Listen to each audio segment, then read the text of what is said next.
Hi everyone, welcome back. It's Laura again at Hyperstamper, and today's Antique Junk Journal is this sweet book from a children's storybook. And I've added some vintage embroidery trim here and some vintage doily, beautiful vintage blue flower trim down the side here, and this lovely 1940s iron transfer pattern for embroidery onto pillowcases and tea towels and so on. So I think it's absolutely sweet, but the best part is I've made this. This is a vintage trim here from an old dress, and then this is a bonus junk journal. Let's call it bonus. I like that.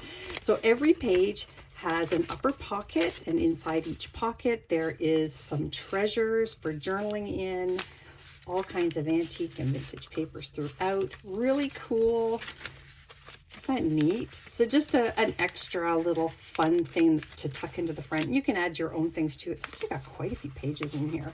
Yeah, so tuck that right into the front there. Fun, fun, fun. And I'll show you the rest of the journal from front to back very quickly. That is filled with authentic antique and vintage ephemera. I don't use any digitals or commercial products in here. So it's all historic pieces. Now this is a really fun little birthday card here from the 1950s. And it's actually a little storybook.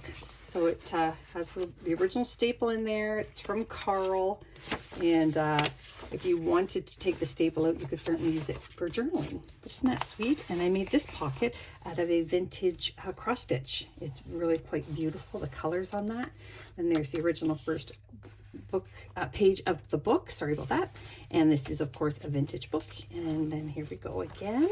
And this is an authentic vintage bingo card from the 1950s, and there's a bingo piece that would go on number 39 there and 39. Well, that was fun. You can journal in the back of there. I made the pocket out of a vintage dictionary page, and then this is another little mini journal of my cutoffs here. Oh, great.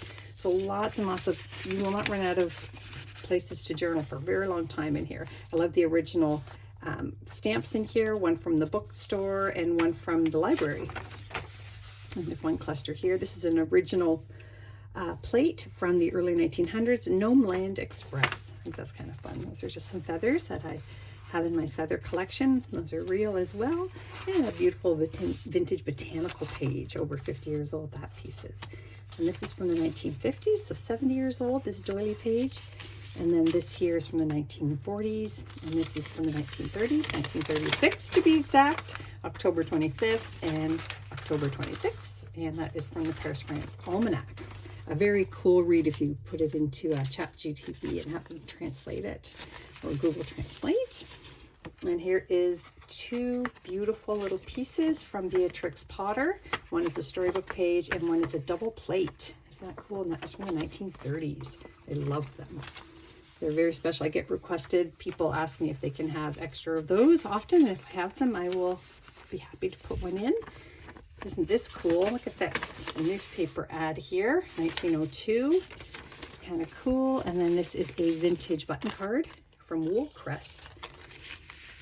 I really like that. That's fun. It's got the original little staples on the buttons. Fun cluster here on top of this 1850s image here, print, which is a print of an engraving. This is a 1947 book on historical fashions, and this is depicting the French 1910 to 20 era. Isn't that cool? That's beautiful. I'd wear that. This is from a 50-plus-year-old Trees of North America book. And I just love that little piece out of a magazine there. And this is from 1925. Isn't that beautiful? From an art education book. If you're a tea lover, this is kind of fun. And then this here is a wonderful page from 1933. Look at this. This would have been one additional color on this page, which would have been those oranges. And on the other page is a one color green printing. So really cool images and a fun read. There we go. Put that in there. And a little hidden journaling spot under the cluster pocket there. Beautiful vintage crochet here, and more spaces to journal. And look at this fun library page here from the Windsor Public Library. And it's got all the little stamps on the dates it was withdrawn.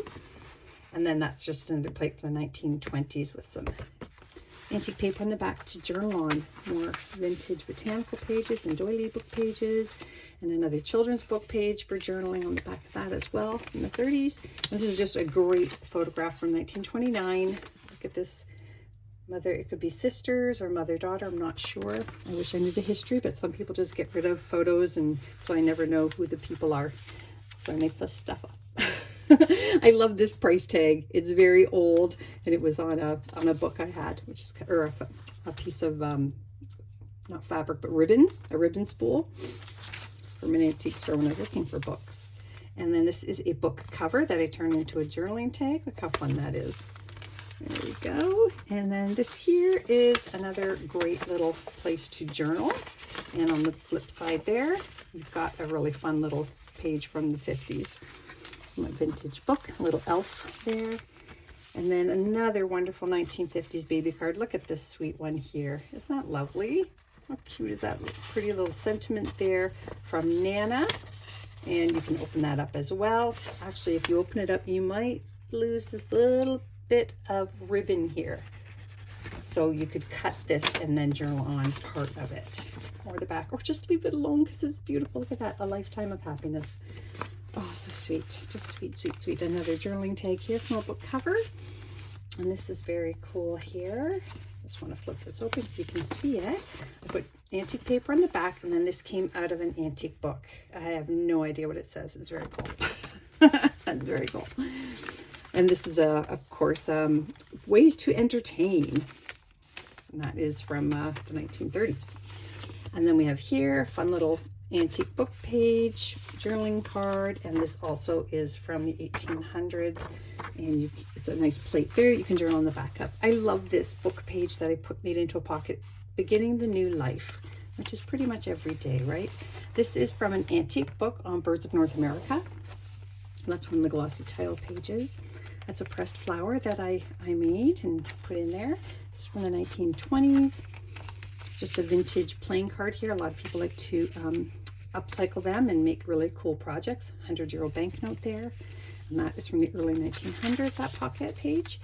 More doilies. This is a student's workbook from 1937. And this is a songbook from the early 1900s. I love the blue ink. When I find it in music sheets, it excites me. I guess because it's a bit more hard to find. Just a really cool plate there.